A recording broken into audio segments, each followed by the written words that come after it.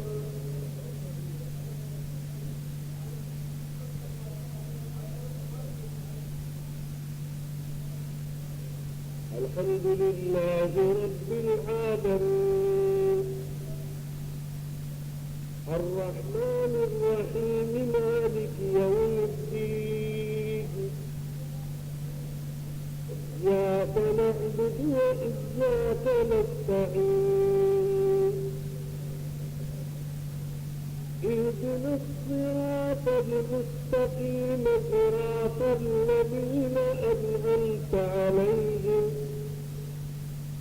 غير المغضوب عليهم ولا الضالين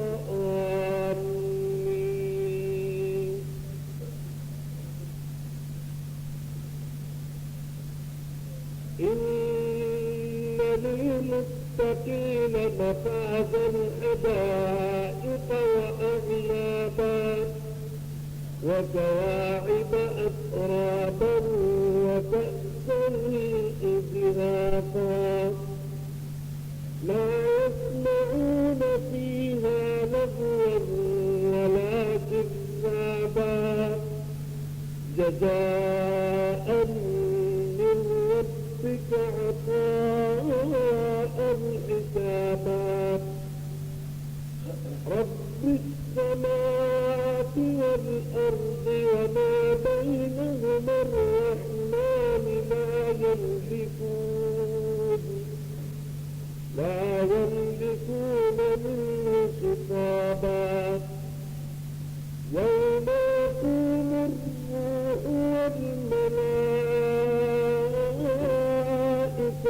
صفا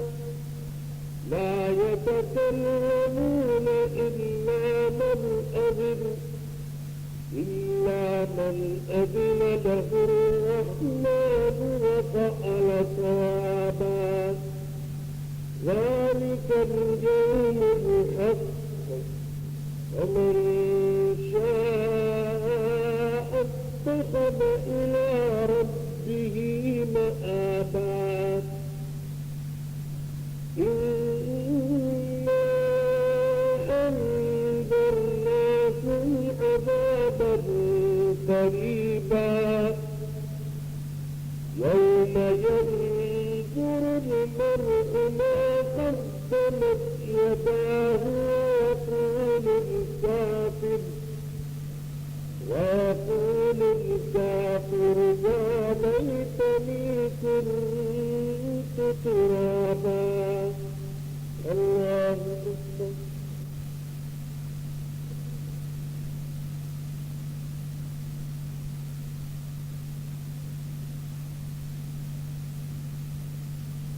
سمع الله لمن حمده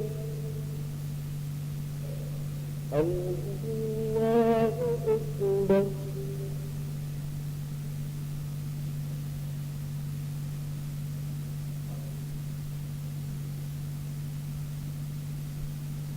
الله أكبر الله أكبر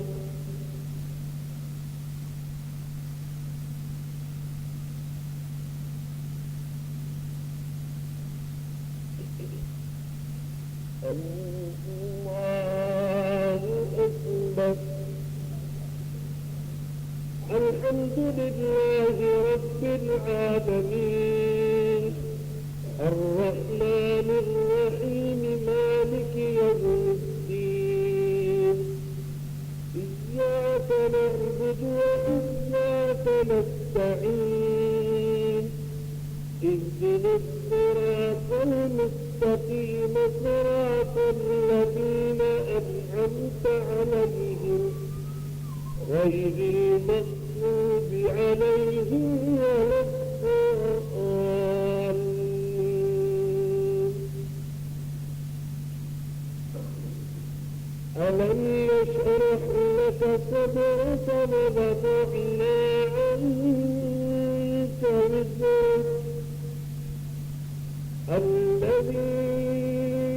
أنقض ظهرك ورفعنا لك ذكرك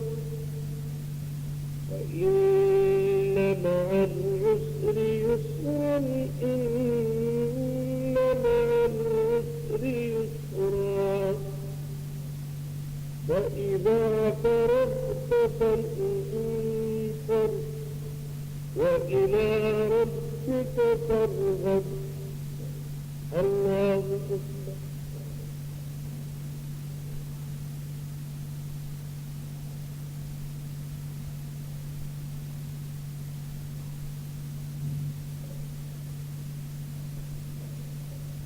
سمع الله لمن حمده الله أكبر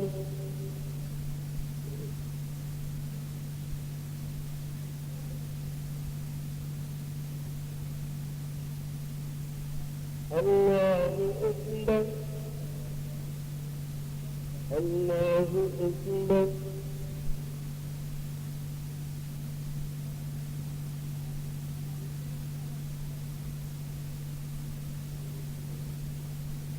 الله أكبر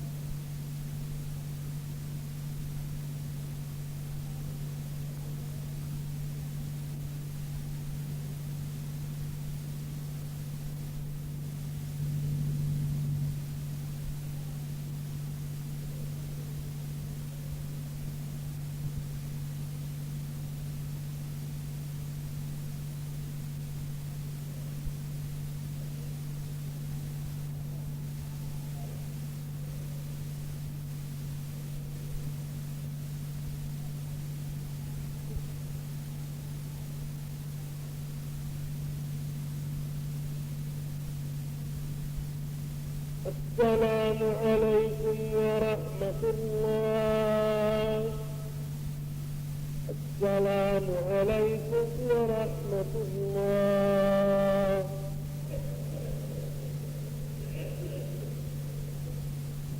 اللهم صل على سيدنا ومولانا محمد وعلى آل سيدنا ومولانا محمد وبارك وسلم.